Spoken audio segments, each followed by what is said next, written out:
All right, well, after a brief interlude in kind of social, economic, and intellectual history the other day, we're back to the nitty-gritty, the meat grinder of diplomatic history, which is, I know, why you're all here.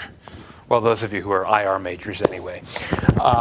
We left a few kind of dangling participles moving into the 20th century, but without fully accounting for the background of what is usually called the Eastern question. Now, this is, of course, a Western perspective, the idea that the Ottoman Empire represents the East, thus it is, after all, east of Europe. So the Eastern question, of course, refers to this whole question of what will happen to the Ottoman Empire if and when it falls apart, as most European statesmen seem to assume it would.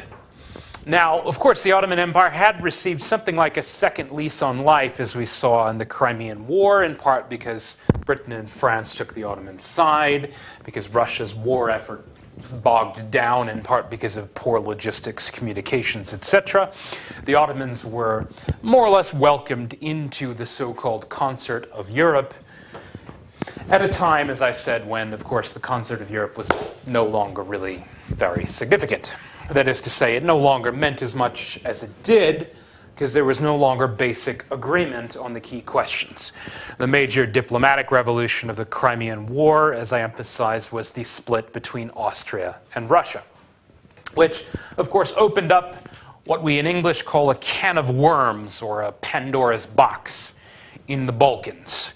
Because, of course, there the presumed decline of Ottoman power could lure in either the Austrians, themselves trying to shore up their southern defenses, or, of course, the Russians playing on pan-Slavic sentiments.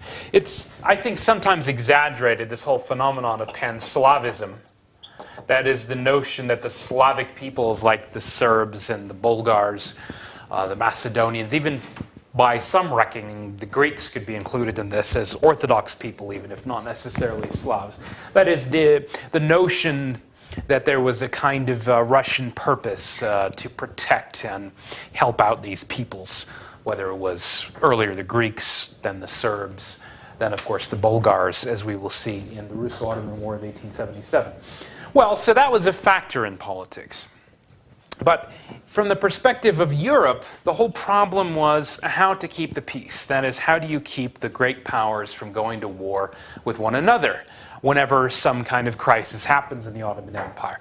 I already introduced you to Bismarck and some of his kind of bon mots, his sayings, regarding domestic politics, the idea that the questions of the day will not be decided by speeches and majority votes, but by blood and iron. He had some even more famous quotes about the Ottoman Empire. I think I also mentioned the one about Africa, you know, where he pulls out a map of Europe and he says, "This is my map of Africa. Here is France, here is Germany, here is Russia. That is my map of Africa." Bismarck was rather cynical, you might say, about these things. Seeing Africa as not really worth anyone's bother, Africa was useful to him only insofar as he could keep the other powers embroiled there so that they would not team up against Germany. Now, the Eastern question was a bit more dangerous to Bismarck. He was even more emphatic. His view of the whole Eastern question is usually summed up the way it's often misquoted in English as saying that the entirety of the Balkans are not worth the bones of a single Pomeranian grenadier, that is, a Prussian soldier.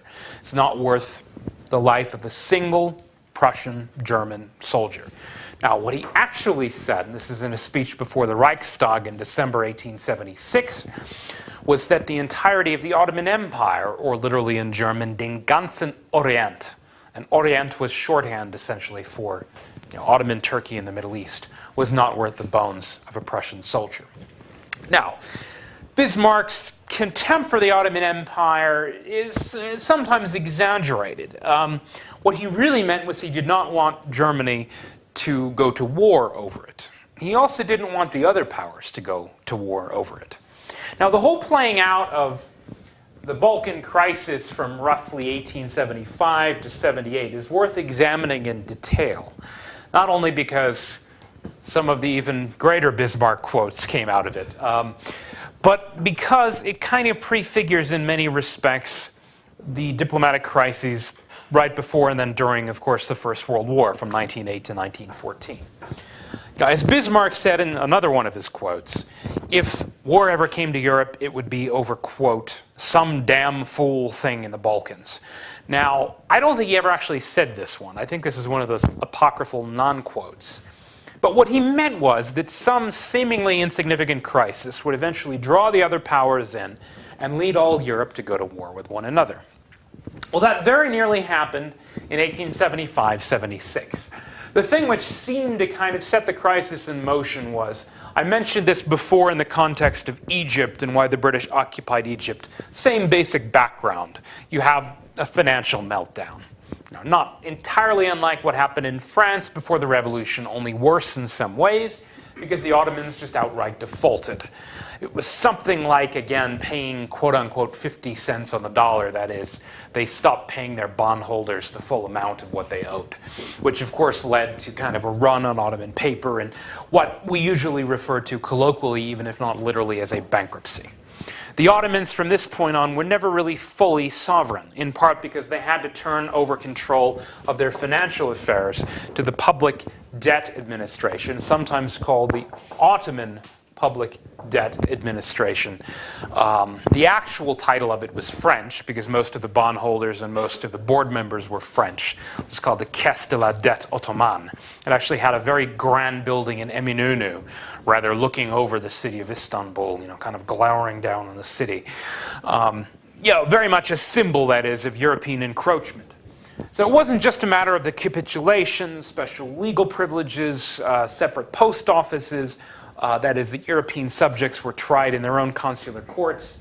The Europeans, after the decree of Muharrem in 1881, literally collected most of the Ottoman Empire's revenues. Things like customs taxes, tolls, commodity taxes. All of the main revenues of the empire were now collected and administered by Europeans. You should keep that in mind when you evaluate the rule of the last of the true sultans, Abdul Hamid II. Because he certainly did his best to ward off the predations of the European powers. But he had a very weak hand. I mean, in some ways, that actually makes his efforts even more impressive, because the hand was so weak. That is, how can you really be sovereign of an empire that doesn't control its own finances? You try. You try your best. And he tried pretty darn hard, as we're going to see in a moment. Because, again, the Ottomans are now really facing crisis on all fronts. The financial bankruptcy maybe is kind of a symbol of weakness, a signal, that is, of weakness, which eventually leads to yet more of these kind of irredentist separatist movements, first in Bosnia, then in Bulgaria, where you have, again, a kind of, a combination of the whole phenomenon of first a kind of ethnic grievance or claim of oppression, then leading to various atrocities being committed, which of course then leads to publicity. I mean, the whole model, which was actually, it was almost perfected by the British liberal politician Gladstone.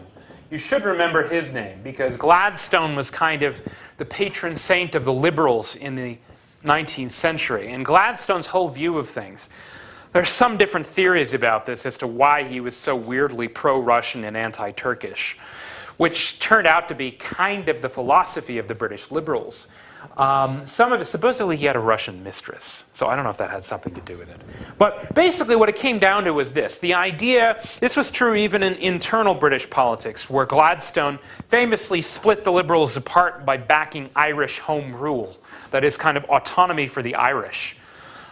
You might call it, like we call it today, I mean the equivalent of kind of NGOs and democracy promotion. The idea that morality is supposed to govern foreign policy. An idea which was actually considered quite senseless and foolish by the Tories. His greatest rival, at least in this era, was Benjamin Disraeli, who was actually half Jewish, interestingly, but was a deeply conservative politician. The Tories, in part because their main concern was sort of the empire, particularly the routes to India, geopolitics and strategy and the grand big picture. They had always been friendlier to the Ottoman Empire. It's not that they were pro-Turkish per se, but they saw the Ottoman Empire as a useful bulwark against the Russians. The liberals were kind of throwing this out. You should remember this because Gladstone, with all of his liberal moralizing, is, of course, the leader who actually occupies Egypt in 1882, which sets off the scramble for Africa. During this crisis, though, Gladstone's not in power. Disraeli is the prime minister during this crisis, which is one of the reasons why Britain did not intervene as Gladstone would have liked sooner, that is, against the Ottomans. But not being in power sometimes is an advantage when what you really want to do is get on your high horse and give speeches. Or in this case, it was a pamphlet. Pamphlet published in kind of pseudo-book form called The Bulgarian Horrors. Gladstone perfected this whole kind of anti-Turkish rhetoric. He called the Turks, quote, the one great anti-human specimen of humanity. This is usually the time when my Turkish students all boo, boo, boo, boo. He was very much, you could call him an opportunist, but he thought he was principled. He thought he was standing up for morality and human rights and all the rest of it. But anyway, so Gladstone, he's not in power. He's criticizing the government, that is, for, as usual as he sees it, taking the Ottoman side. Although Disraeli didn't really take the Ottoman side. It was more complicated than that. But anyway, they're denouncing, the brutalities of the Ottoman government, some of which, of course, were exaggerated. There are all these stories you keep hearing from the Balkans about, children being butchered and thrown in the air and caught on knives and all these ludicrous-seeming stories. I'm sure many, many atrocities were committed, but of course they were exaggerated. Probably atrocities were committed by both sides, etc., etc. But Europe, for the most part, the press, they take the anti-Ottoman side, led by Gladstone. They're denouncing brutalities. The powers get together and they meet, right in Constantinople itself to kind of dictate terms to the empire. Various discussions of things like Christian rights, equality that they say is still not really being pursued. Obviously, minority rights. They want to make sure that there's more autonomy for some of these Balkan Christian provinces, etc., etc. And they assume that because the Ottomans are now weak and bankrupt, that Abdul Hamid II, who has just ascended to the throne after, you probably know about the saga with, Abdulaziz, sort of slashing his wrists, but one wrist and then the other wrist. It's kind of improbable, isn't it? The way it supposedly happened. Killed himself, yeah, but supposedly slit both of his wrists, which is kind of tough. Like once you do one, then how do you do the other? It's sort of tricky. But anyway, so Abdul Hamid, he's young, he's untested. Europeans think they can probably push him around. But no, it's actually not literally him. I mean, it's the Grand Council convenes, and they say no. They say no. They refuse to accept these terms. And so here's where things get a little bit complicated. On the one hand, the Ottomans do say this: we will now have a constitution. Again, like the Tanzimat era, part of this is designed for public consumption. It's kind of to say to the Europeans, look, we can run our own affairs, thank you very much. We will now be a constitutional monarchy, somewhat like, let's say, England, and so you can no longer lecture us about how backwards we are, etc., etc. Actually, this is ironic because the Russians, who are the power who take up the kind of the cudgel of, the European crusade, they, of course, don't have a parliament either, whereas the Ottomans do. It's very interesting. But, so, they come up with a parliament. They actually go ahead and hold elections in the midst of this crisis where, the Europeans are sort of perturbed that the Ottomans are not accepting their terms. Things in the Balkans are still spiraling out of control. But meanwhile, the Russians have decided that now is their time in a way to avenge the Crimean War. As the Russians see it, though, of course, some of it is, again, you get this pan-Slavic propaganda emanating from Moscow and Petersburg. And in the way these things work, whether or not people really believe this stuff is probably less important than people thought people believed it. In other words, the government thought that suddenly the Russian people have become these pan-Slavists, who were desperate for Russia to stand up for the rights of the Slavic peoples of the Balkans. Like if you've read, probably you haven't, but if you have read Anna Karenina, Tolstoy. Has anyone read? Okay, so you know Anna Karenina. What does Vronsky do at the end of the novel? Do you remember? Like after she... Oh, I shouldn't give away. Spoiler alert. What happens to Anna? I won't tell you. But anyway, his heart is broken, yada, yada. So what does he do? Well, he goes to fight in the Russo-Ottoman War, to go help out the Slavs. Partly because his life has no purpose and, he needs something new to do. So the Russians, they assemble a pretty big army. And, as they see it, they're standing up for Europe. They're sort of fighting Europe's, fight for them. Now, behind the scenes, though, not everyone is terribly happy about this. Remember, Bismarck is worried that some kind of war scare is going to plunge Europe into what will become like a world war. In fact, one aspect of the crisis that's not generally that well known is that this is the time when the Prussians, well, now Germany, but the Prussians were still running things, first initiated serious talk of the plans for what would become the two-front war against France and Russia, thinking that basically what the Germans are worried about now is that France and Russia are going to team up against them and they'll have to fight a two-front war, and so they have to figure out what to do in that case. So the Germans are already worried that, that Russia might use this as an excuse to send its army, who knows, maybe against Austria, maybe against Germany. They're not sure what. Everyone's worried that what's going to happen? What are the Austrians going to do? In fact, oddly, Bismarck actually sent a delegate to London to try to talk to Disraeli, about how do we control this crisis. And one of his suggestions was, look, the Russians can invade Turkey, but only so long as the Austrians say it's okay. This is how cynical he was.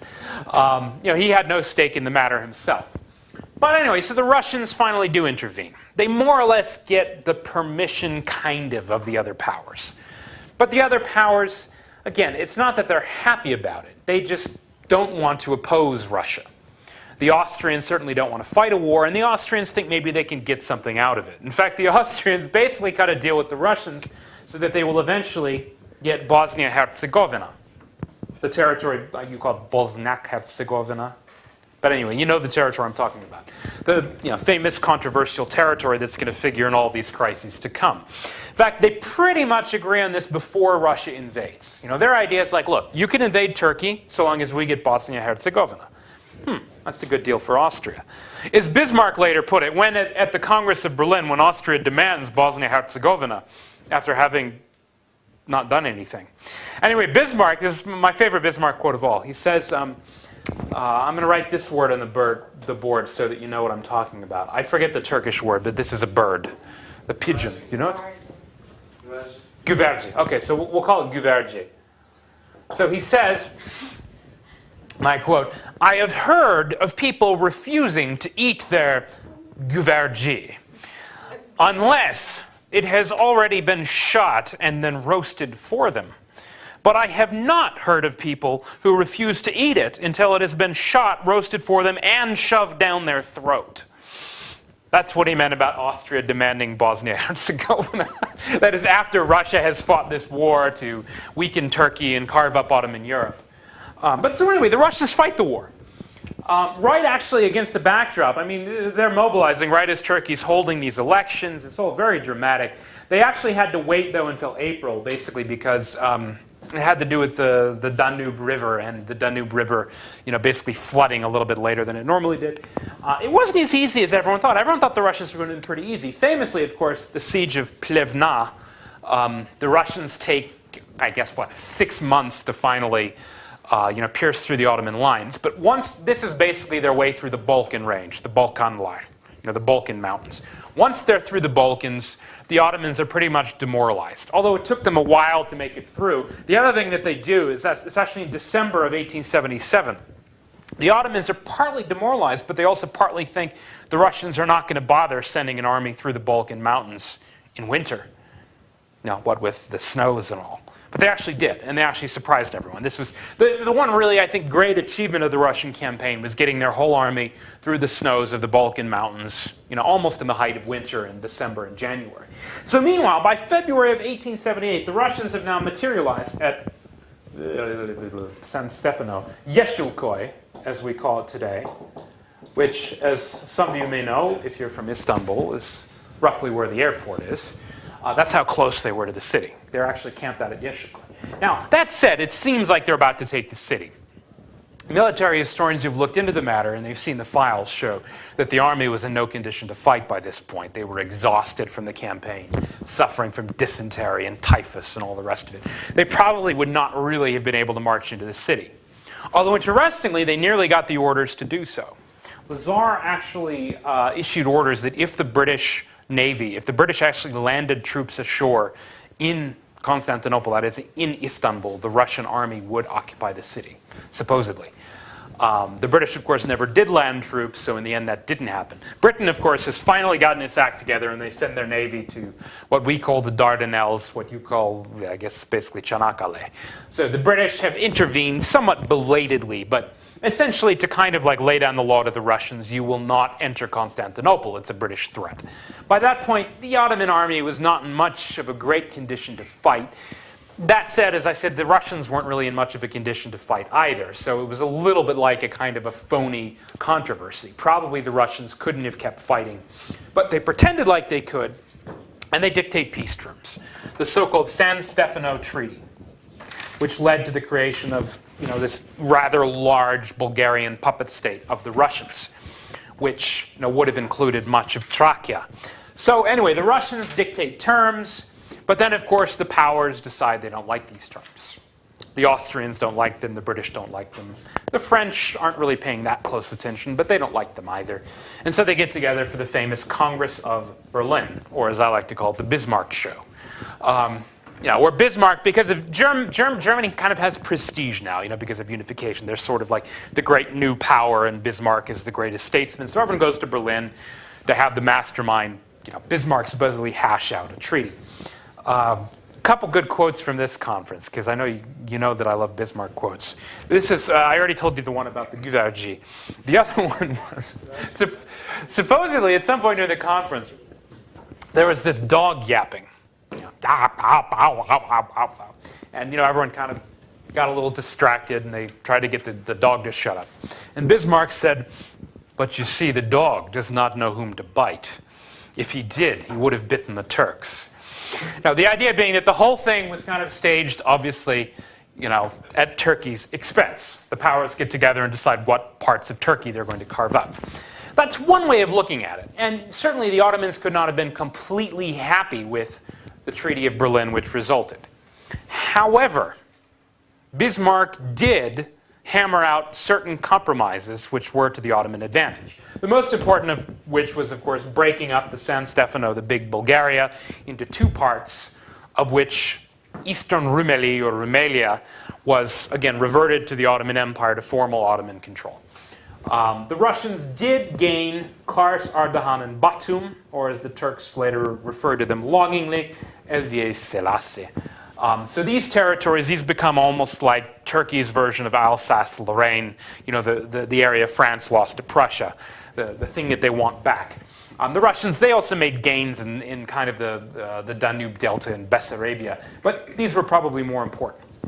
Now, interestingly, and this wasn't necessarily something the Turks themselves were involved in, but the other powers firmly denied Russia what it had tried to establish in the San Stefano Treaty, which was control of the straits, Çanakkale, which was really Russia's main interest and the thing they wanted the most, to be able to send warships into the straits. This was firmly denied them, and in fact, so angry were they that bizarrely, because it seems like Bismarck sounds like he's very anti-Turkish, the Russians don't see it that way. The Russians blame Bismarck for splitting up Bulgaria, which they thought was their greatest achievement. They blame him for denying, control of ships. And so that, interestingly, Bismarck is actually denounced for years by the Russian press as this, fanatic anti-Russian, which is significant because it leads to some kind of tensions between Germany and Russia. Meanwhile, of course, the seeds of potential future landmines have been laid. Bosnia-Herzegovina. Now, confusingly, Austria, according to the terms of the Berlin Treaty, is kind of administering Bosnia-Herzegovina. It's a little bit like how the Ottomans supposedly still rule Egypt, even though the British are now ruling it. And even before then, Kavalala had been ruling it without orders. Austria is really basically administering Bosnia-Herzegovina, but according to international law, it's still part of the Ottoman Empire. So that you have these kind of potentially explosive landmines in the treaty. But meanwhile, keep this issue of straits and warships in mind, because this is a very important issue in the years before World War I. And as the Russians see it again, they felt like they had been used. They fought this war and they lost all these men, and then everything that they thought they had gained was kind of taken away from them by the powers. So that even though the war obviously doesn't go well for Turkey, it also kind of surprises people, because after all, the war's over and the Ottoman Empire is still there. I mean, remember, people have been saying for decades the Ottoman Empire is going to disappear, and yet it doesn't. It kind of just keeps keeps on trucking, as the Grateful Dead would have put it. Anyway, so the Ottoman Empire endures, even in this reduced state where the Europeans are running its finances. Abdul Hamid has somehow survived, and meanwhile, there's one gesture that Abdul Hamid actually kind of reserved for himself, which was kind of interesting. In February, just basically as the Russians are kind of sticking it to the Ottomans, he prorogues the parliament. That is, it's called proroguing. He dissolved the parliament. Now, this becomes a bit confusing in political terms. Like in 1908, during the time of the Young Turk Revolution, you heard a lot about, restoring the Constitution. But if you actually read the terms of the 1876 Constitution, of which Gladstone said, Turkish Constitution. Oh. Anyway, he didn't think the idea actually made sense. But if you read the actual terms of the Constitution of 1876, the Sultan had the right to dissolve Parliament, more or less indefinitely. And so according to Abdul Hamid, he had acted constitutionally. He just prorogued the Parliament, from 1878 until 1908. So for 30 years, the Constitution was active but suspended, you might say. And so the stage was set for Abdul Hamid's so-called despotism. And yes, he did have a secret police, and they did arrest opponents, and they had strict censorship and so on. But still, Abdul Hamid, again, he's not really an absolute ruler. I mean, a man who doesn't control his government's finances cannot really be classified that way. Meanwhile, back to the diplomatic chessboard. Now, Bismarck, as I have said many times, he was not only cynical. I mean, he had a kind of genius for these things. The thing that some of his successors in Germany didn't really understand was that sometimes diplomacy was a matter of doing two things at once which actually contradicted each other. You saw how at the Berlin Conference, as I said, Bismarck had kind of helped the Ottomans, denying Russia some of what Russia wanted. But as he saw it, of course, he was not really on anyone's side. Now, similarly, in the years to come, a couple of things happen. Quietly, even though Bismarck is supposedly, again, contemptuous of the Ottomans, seeing them as not worth the bones of a Prussian soldier, he does support the dispatch of a rather significant military mission to the Ottoman Empire. First led by General von Kahler, although it is usually more associated with his successor, von der Goltz, or von der Goltz Pasha, as he was later called, 1895. They begin modernizing the Ottoman army, and significantly, the Ottomans also begin importing rather large quantities of German weapons, particularly from Krupp, the famous armament firm. In fact, in 1885, German advisors and engineers were actually heavily engaged in revamping the Straits defenses, that is at Çanakkale, the shore batteries and so on. Putting German guns there, redesigning, showing the Turks where to put the guns, etc., etc. They're also helping to reorganize the Ottoman army, along more or less Prussian lines, dividing it up into European-style regiments and so on and so forth. So quietly, the Germans are actually helping to shore up the Ottoman Empire. In fact, in 1885, oddly enough, the threat, although there was a crisis involving Bulgaria in the same year, the threat to the Straits that they were concerned about actually came from Britain. And this is partly because of this great game scare that has to do with Afghanistan and Central Asia. The fear, though, was that if Britain and Russia went to war, Britain might actually force Çanakkale, that is from the Mediterranean direction, in order to attack Russia. And so the Germans are now thinking that they might want to support Turkey against any of the other powers, maybe Britain, maybe Russia. Possibly. On a very secret level, though, Bismarck is reassuring the Russians very, very quietly that if they decided to seize Çanakkale, the Straits, Bosporus, Boğaz, etc., the Germans would not object. I actually have the terms in front of me from the famous Reinsurance Treaty. You should at least write down the term because it was significant.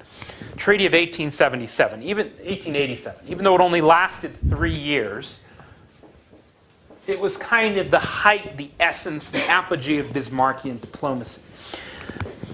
Okay, the basic part of the treaty, which was itself secret, was that Germany and Russia were supposed to not go to war with one another. That is, in most circumstances. Everyone knew that France and Germany were basically hostile. Austria and Russia were basically hostile. So the idea was to keep, even though Germany and Austria were now allies, the idea was to keep Germany from going to war with Russia. So basically the Germans promised the Russians that they would not interfere unless Russia itself attacked Austria. That is, if Austria attacks Russia, Germany won't do anything. Wait a minute, did I have that backwards? That is, oh, no, right. If Russia attacks Austria, then Germany might help Austria. But if it's the other way around, that is, if Austria is the aggressor, then Germany will keep its hands free and will not bother Russia. Same thing goes with France. That is, if France attacks Germany, then Russia really has no cause for concern.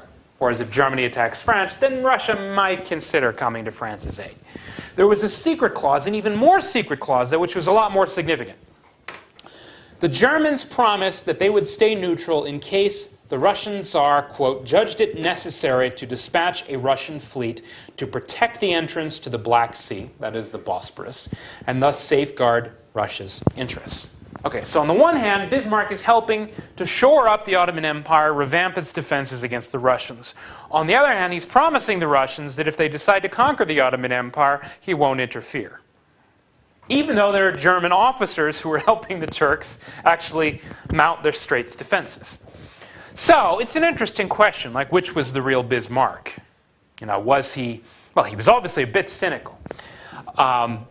What he knew, though, and this was kind of the essence of both his genius, but also one of the reasons why his successors were not able to keep this up, was that the basic goal for Germany was to keep France and Russia apart. So what happens instead? Well, this treaty, this sort of Byzantine reinsurance treaty, comes up for renewal basically annually, and for a couple of years they renew it. But then in 1890, the new Kaiser, that is Wilhelm II, basically he wanted to be like his own man.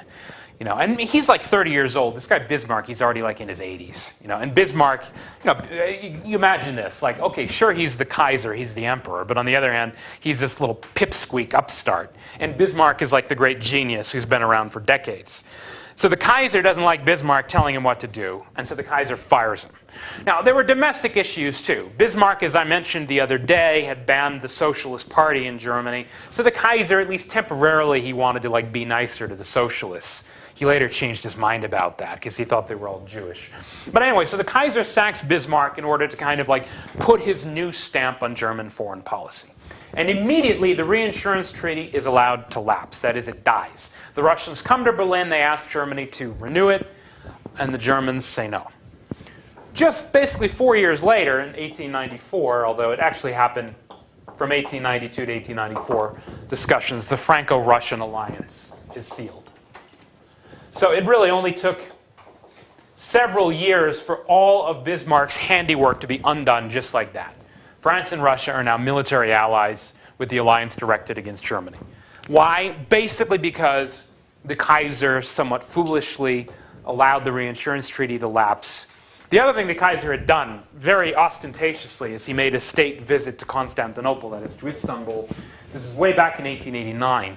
He made two major visits, one in 1889 and one in 1898. The first one, he was already Kaiser, but Bismarck was still around. And Bismarck actually told him not to go. It was like a deliberate act of insubordination. Because Bismarck, you remember, he's keeping these two balls in the air at once. He's trying to reassure the Turks that he'll sort of kind of help them, while also telling the Russians he's not really going to object. Well, the Kaiser basically goes to Istanbul, Constantinople, and he falls in love with the place. And Sultan Abdul Hamid, he takes him in, whispers sweet nothings in his ear. Your visit here will make the other European powers very nervous. And this guy, he's only 29 years old. He's very impressionable. So he thinks he's going to become the great champion and friend of the Ottoman Empire. That's the way the Kaiser sees himself. Now this takes on new life after his second visit in 1898, when the Kaiser, in a very grandiose vein, he doesn't just pay this very friendly visit to the capital and gives all these gifts like the Alman-Çeşmesi and all the rest of it. He then goes on to Jerusalem, and in the course of one visit, he makes all these promises to the Christians, a little bit like if you remember Napoleon III, Christians in the Holy Land. I will now protect all of the Protestants. I will protect the Catholics. I will protect the Orthodox. Then he meets with Theodor Herzl and promises to support Zionism. And then he goes to Damascus and he gives a speech at the tomb of Saladin. You call him Saladin, I believe. Right, the great medieval warrior against the Crusaders and so on. And he calls him a knight without fear of fault. And Yeah, at the Tuchman. And he gives this speech and he says, may the Ottoman Sultan and 300 million Muslims around the world realize that the Kaiser is their friend for all time. And so now you get basically the rumors of Haji Wilhelm supposedly has converted to Islam. Now, he never did, of course, and the Germans never literally claimed that he did. But they kind of allowed the rumors to go around. The Kaiser was a Muslim or something. And see, part of the reason they were able to get away with this is because, in most of Asiatic, the Ottoman Empire, the Muslim provinces, the Arab provinces, people hadn't really heard of the Germans. They knew about the French, because the French had for centuries kind of intervened and so on. Lately, they'd heard about the British. Obviously, the British are kind of everywhere, and they're in Egypt. But a lot of people hadn't really heard of the Germans. And so it's kind of like, the Germans, well, they're sort of like those other Frankish people, but they actually like Muslims. And anyway, so that's the new shtick. The Kaiser has decided to be the great champion of the Islamic world, the great champion of the Ottoman Empire, Abdul Hamid's best friend. So they actually signed the Baghdad Railway Convention. It's true that the Germans, they never really had enough money to finance the whole thing themselves, but it was basically a German project to build the Baghdad Demiryolu, as you call it, the Baghdad Railway Convention. There were some secret clauses, which I'm quite fond of, that had to do with the Germans had all these excavation rights, for archaeological artifacts and that sort of thing. But the key part was the Kaiser actually enjoined to spy for Abdul Hamid. Because by this point, in part because of the failed uprising of 1896, there are not only a lot of Armenian groups like the Hunchaks and the Dashnaks who have these exiled branches in Europe, but the Young Turks do as well. The Committee of Union and Progress, as we call it in English. Let's see if I can get it right. The Itihat Veteraki Cemiyeti. Did I have it right? Right. The Committee of Union and Progress, the Young Turks, so-called in common parlance, they have these kind of exile committees in places like Geneva and Paris. The Kaiser promises that the massive German intelligence apparatus will spy on the Young Turks for the Sultan, and that they do. So they have a kind of a quid pro quo. They've got a deal. Right up to 1908, the German-Turkish relationship gets kind of closer and closer. And this is in part because of the larger developments in diplomacy. Although it has mostly to do with colonial questions in Africa, the English and French sign an entente in 1904. You remember the English and French had been like age-old enemies going back to the 100 Years' War.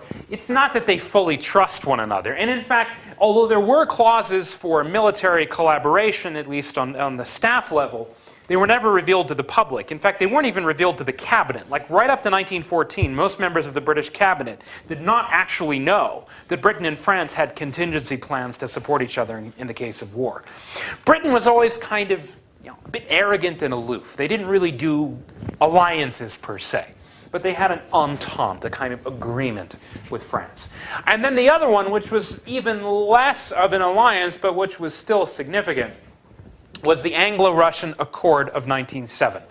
This was mostly to do with Persia, although also other parts of Asia, including Afghanistan, Tibet, essentially kind of spheres of influence. Persia was divided into 3 zones. Basically, the Russians were supposed to have a kind of zone of influence in the north, the British in the south, basically along the Persian Gulf into the Indian Ocean, because after all, they wanted to control the sea routes. Also, there was oil by this point. British Petroleum had been founded, and there were oil deposits, mostly in the kind of the Gulf region, right down near what is now kind of like Basra and Kuwait, but over on the Persian side.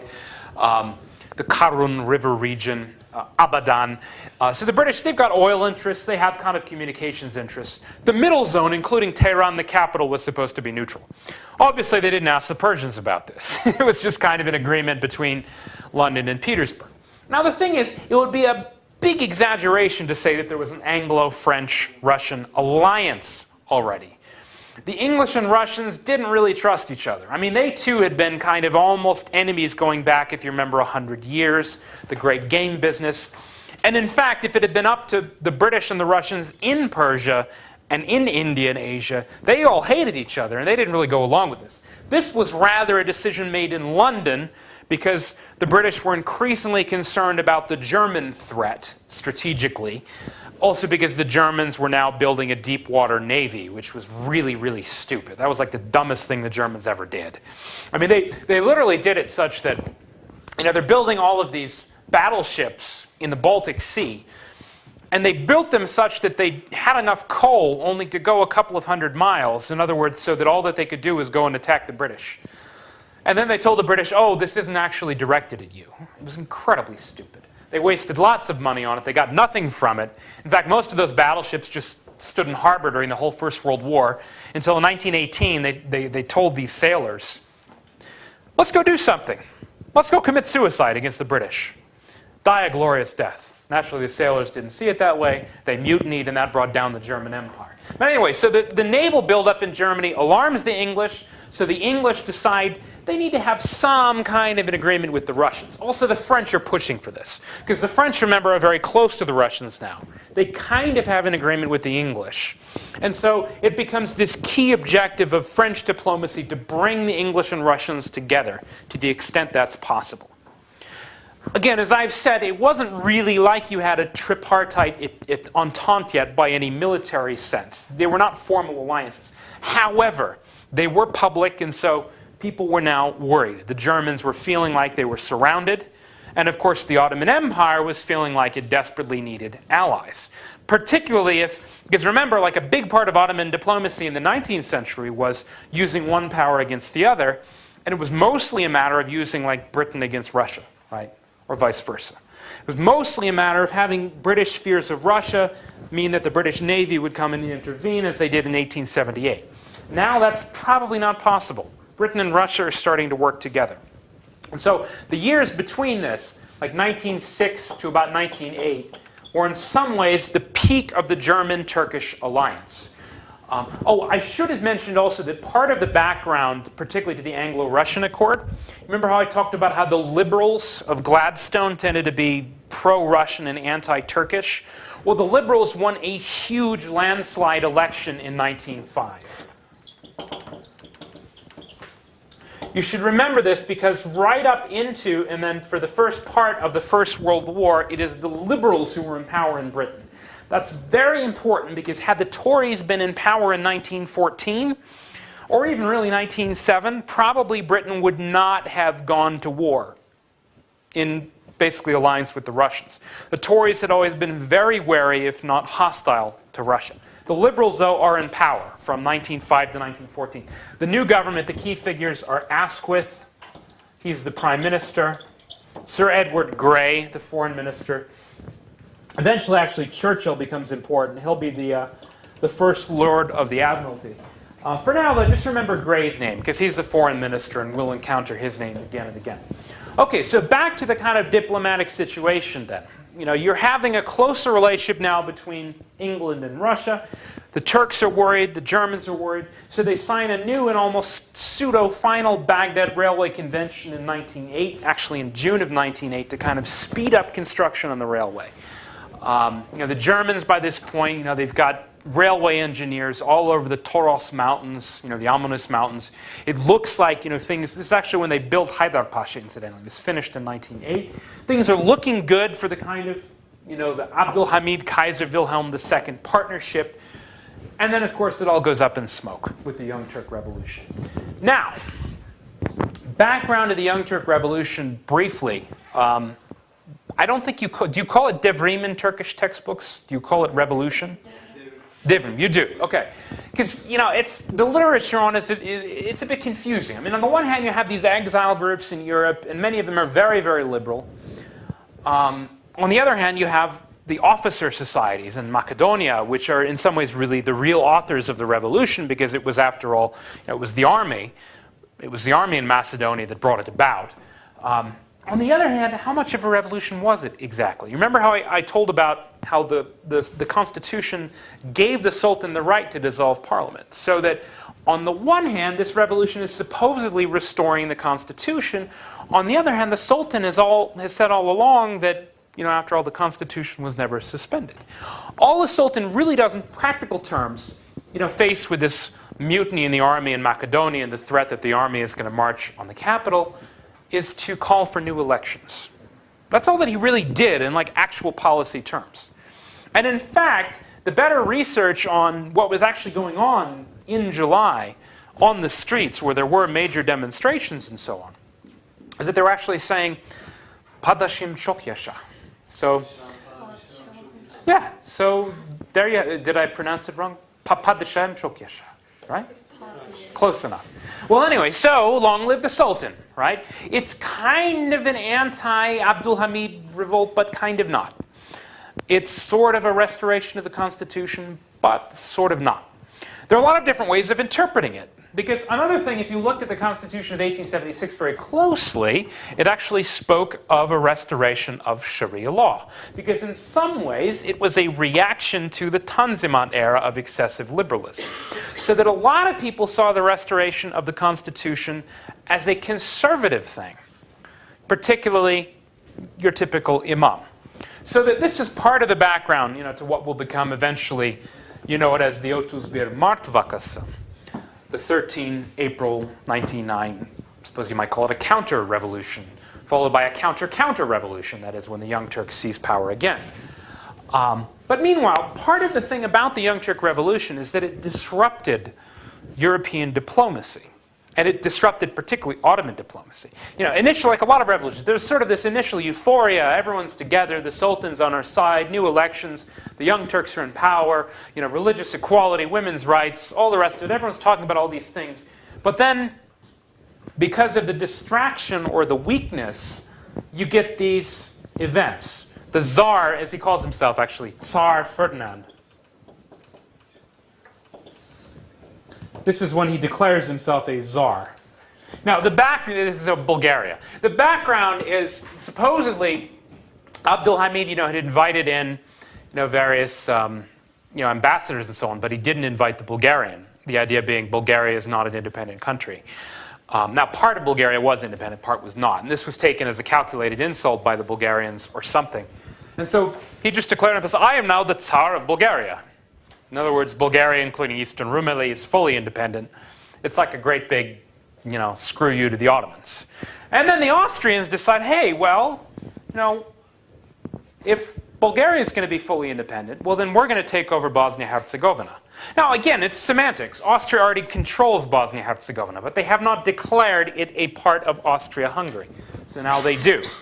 On top of this, you also had the island of Crete, which declares in I guess the Greek term is eunosis, kind of like what happened in Cyprus in 1974. They declare we are now part of Greece. All of this happens in the course of like 2 weeks in October 1908. 3 humiliations for the new regime, which can all be blamed on the Young Turks. And interestingly, all 3 of them specific repudiations of the Berlin Treaty of 1878, which was supposedly, of course, underwritten by the Germans. So the Germans now seem to have, I suppose, disappeared as Ottoman allies. But then in turn, that is in part because, of course, the Kaiser's friend, Abdul Hamid, seems to have been deposed. He hasn't been deposed exactly yet. But that's how it looks to the Germans. It looks like all of their agreements and work with Abdul Hamid have now gone up in smoke, and so they don't back Turkey during these kind of humiliations. All of these humiliations, meanwhile, they also took place during the month of Ramazan, which was even worse, of course, for conservatives. And that was part of the background, to what would become this kind of counter-revolution, where the sources that I've seen have it that they were actually out there shouting not only that they wanted the Sultan, his powers restored and they wanted Sharia law, but they also wanted the Speaker of the Ottoman Parliament, Ahmed Reza. They wanted his head because he was a symbol of the Young Turk regime and all of that. Well, I'm going to pick up with that stuff actually next week because I think that's actually worth a little bit more time than I can give it now. But for now, just the diplomatic fallout of all of this. Because I think we're towards the end of the first hour. The diplomatic fallout of what is sometimes called the First Bosnian Crisis. This is caused, again, first Bulgaria declares independence, and then Austria, so-called annexes Bosnia-Herzegovina. Now, the Russians thought, you remember how the Russians and Austrians thought they had a deal before the 1877 war. The Austrians thought the Russians had promised them this. They're trying to, again, keep themselves from going to war because they know that there are all these dangerous issues. The Russian foreign minister Izvolsky and the Austrian foreign minister Aehrenthal. You might want to write down these names because this is significant. They meet at a place called Buchlau, and they agree, supposedly, that the Russians will allow Austria to annex Bosnia-Herzegovina, and the Austrians will support Russia's claim for access for its warships to the straits, to Çanakkale. This is supposed to be a very secret deal. Okay, a couple things happen. One, Ferdinand declares himself the Tsar, which sort of accelerates things and forces the Austrians to show their hands, so to speak, by annexing Bosnia-Herzegovina. Two, the Austrian ambassador to France lets the cat out of the bag. That is, he confesses that they had this secret agreement with the Russians, which is very embarrassing to the Russians because of several reasons. One, it makes Izvolsky look to the Russians like a sellout because he sold out. Remember, Bosnia-Herzegovina, although there are, as we know from the 1990s, there are these kind of Muslim Turkic peoples or converts to Islam. There are, of course, Croats, and there are also Serbs. So the Serbs are supposed to be like Russian clients, right? And so if Russia allows Austria to do this, it's kind of like Russia's selling out its clients, which would be okay if Russia got something in return. But now that Austria publicizes this, none of the other powers want to allow this. And so basically Russia gets nothing out of the deal. The Austrians get what they want. The Russian ambassador Izvolsky is deeply embarrassed. I mean, he's really livid. I mean, this is like, as a diplomat, it's like you just got pantsed. It's like someone pulled your pants down, basically. That's how embarrassed he is. In fact, they have to fire him because it's such a disaster for Russia. And so they actually send him to France as their ambassador. And when Russia declares mobilization in 1914, he actually says, "This is my war," because he's still angry about what happens in 1908, 1909. So this episode is extremely important. It's usually called either the Bosnian crisis of 1908 or the first Bosnian crisis. You should remember the basics. It has to do with Bosnia-Herzegovina. It has to do with this misunderstanding between Austria and Russia. And the way it ends, very interestingly, is that the Russians finally accept the annexation of Bosnia-Herzegovina in March 1909 when Germany threatens war.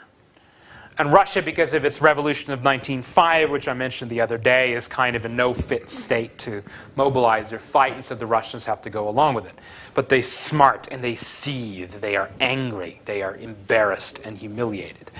And so we should keep all of that in mind as we look at the Balkan Wars to come in 1912, 1913. I think that's a good place to stop. We'll pick up with the Balkan Wars on Tuesday. One brief note, I will send an email about this, but if you do want to stop by the copy shop, I think it should already be there. There are 3 more chapters from Barbara Tuchman. I promise they're shorter than the one on the socialists.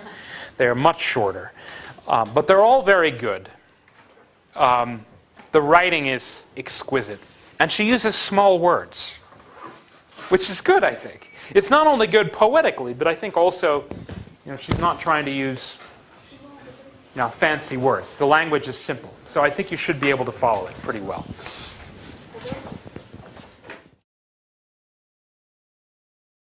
Ottoman Turkey in the Middle East was not worth the bones of a Prussian soldier.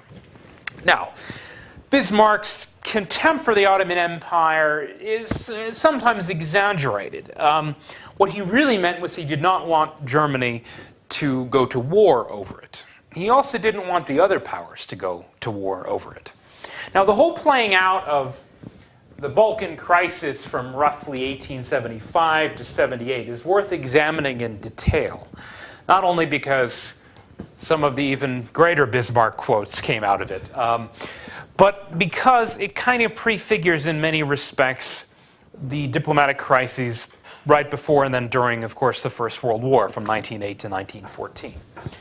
Now, as Bismarck said in another one of his quotes, if war ever came to Europe, it would be over, quote, some damn fool thing in the Balkans.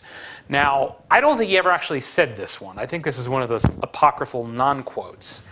But what he meant was that some seemingly insignificant crisis would eventually draw the other powers in and lead all Europe to go to war with one another.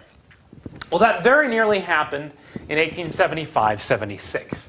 The thing which seemed to kind of set the crisis in motion was, I mentioned this before in the context of Egypt and why the British occupied Egypt. Same basic background. You have a financial meltdown. Now, not entirely unlike what happened in France before the revolution, only worse in some ways. because the Ottomans just outright defaulted.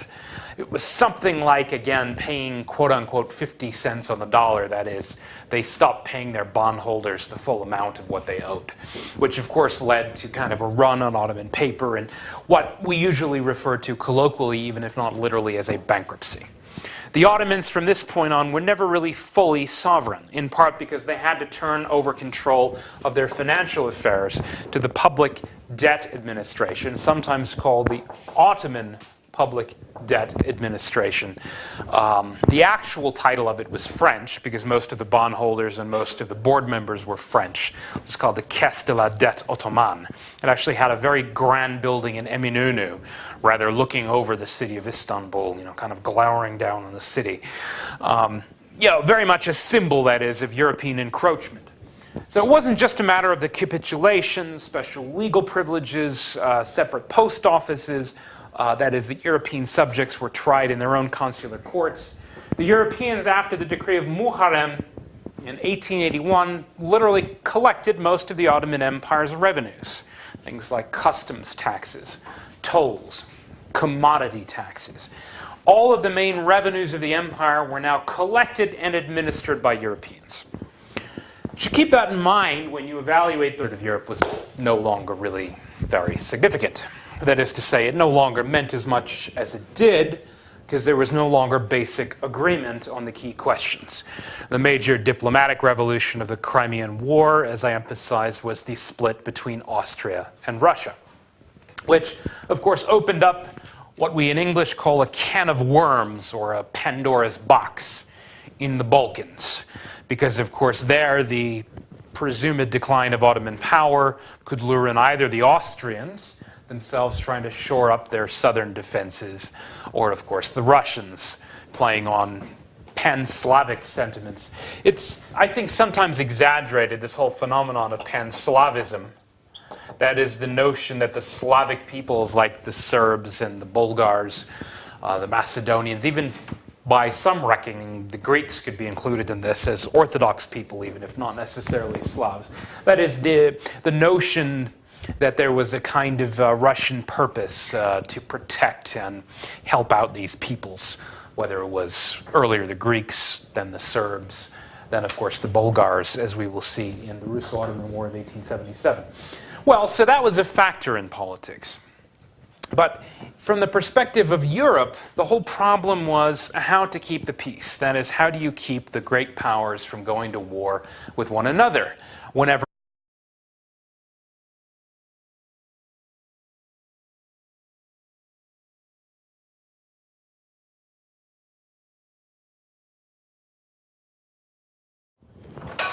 All right, well, after a brief interlude in kind of social, economic, and intellectual history the other day, we're back to the nitty-gritty, the meat grinder of diplomatic history, which is, I know, why you're all here.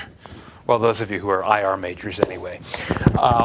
We left a few kind of dangling participles moving into the 20th century, but without fully accounting for the background of what is usually called the Eastern question. Now, this is, of course, a Western perspective, the idea that the Ottoman Empire represents the East, thus it is, after all, east of Europe. So the Eastern question, of course, refers to this whole question of what will happen to the Ottoman Empire if and when it falls apart, as most European statesmen seem to assume it would. Now, of course, the Ottoman Empire had received something like a second lease on life, as we saw in the Crimean War, in part because Britain and France took the Ottoman side, because Russia's war effort bogged down, in part because of poor logistics, communications, etc. The Ottomans were more or less welcomed into the so-called concert of Europe, at a time, as I said, when, of course, some kind of crisis happens in the Ottoman Empire. I already introduced you to Bismarck and some of his kind of bon mots, his sayings, regarding domestic politics, the idea that the questions of the day will not be decided by speeches and majority votes, but by blood and iron. He had some even more famous quotes about the Ottoman Empire. I think I also mentioned the one about Africa, where he pulls out a map of Europe and he says, "This is my map of Africa. Here is France. Here is Germany. Here is Russia. That is my map of Africa." Bismarck was rather cynical, you might say, about these things. seeing Africa as not really worth anyone's bother, Africa was useful to him only insofar as he could keep the other powers embroiled there so that they would not team up against Germany. Now, the Eastern question was a bit more dangerous to Bismarck. He was even more emphatic. His view of the whole Eastern question is usually summed up the way it's often misquoted in English as saying that the entirety of the Balkans are not worth the bones of a single Pomeranian grenadier, that is, a Prussian soldier. It's not worth the life of a single Prussian German soldier. Now, what he actually said, and this is in a speech before the Reichstag in December 1876, was that the entirety of the Ottoman Empire, or literally in German, den ganzen Orient, and Orient was shorthand essentially for